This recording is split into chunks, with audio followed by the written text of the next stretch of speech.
Hai korang, so sekarang kita orang nak pergi TBS. Kita orang ikut KLIA Transit. Lagi seminit je bila sampai. Balik.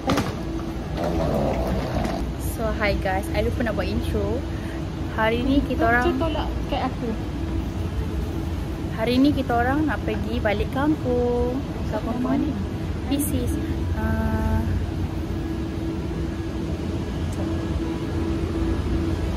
Bandar Tasik Selatan saya ni.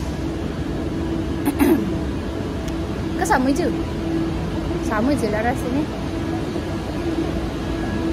Korang senang kita nak lunch dekat food court TBS. So kita nak order part daging dengan ayam. Gawat lah. Ni Arisha saya. Hi guys, now kita ada dalam bus. Kita orang punya seat ke belakang. Boleh baru.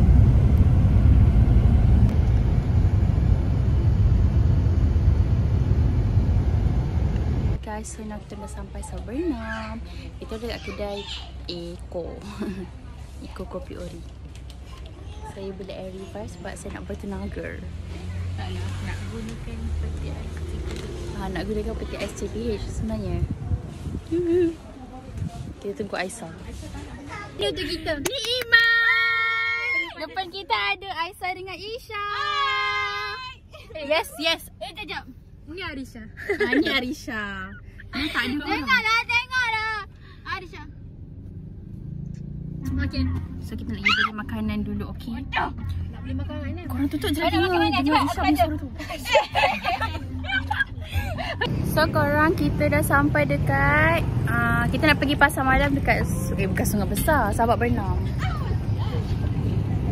So dekat sana pasar malam dia. Our hometown. Sana. So guys, kita dah selesai beli makanan. Saya tak sempat nak tunjuk lah sebab sesak dan rushing. Saya beli mangga sus. Kita dah sampai. Lampu pula. Poli. Kita dah sampai. Yeay, kita dah punya bilik. Hi guys, so sekarang kita orang saya lah sebab Iman dah sampai dulu. Kita orang kat dalam bilik hotel Anjur Persona. Sejuk-sejuk sebab ada aircon. Ni kata kita orang. So nanti kita nak kemas. Bye. Kita tunggu vlog untuk esok pula. Tada.